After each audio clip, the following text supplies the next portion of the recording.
Να θωρακίσουμε την ασφάλεια που μας προσφέρει η Ευρωπαϊκή Ένωση και το ΝΑΤΟ. Ήδη δώσαμε κάποια πρώτα δείγματα γραφής. Η χώρα, ναι, είναι πράγματι μια χώρα που ανήκει στο δυτικό πλαίσιο, ανήκει στην Ευρωπαϊκή Ένωση, στο ΝΑΤΟ.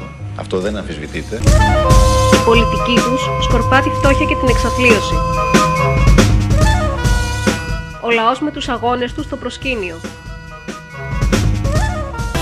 Η ελπίδα είναι στους αγώνες. Αντίσταση στην υπεραλιστική εξάρτηση και την καπιταλιστική βαρβαρότητα. Καταδικάστε Νουδού Πασόκ και τα δεκανίκια του, όχι στις αυταπάτες του ΣΥΡΙΖΑ και τον αποκλεισμό του κινήματος. Με τις δυνάμεις της αντίστασης και του αγώνα.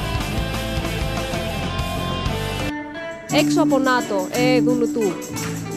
Για μια Ελλάδα ειρηνική, δημοκρατική, ανεξάρτητη, σοσιαλιστική. Ψηφίστε, στηρίξτε, Κουκουέ μη λάμδα, μη λάμδα κουκουέ.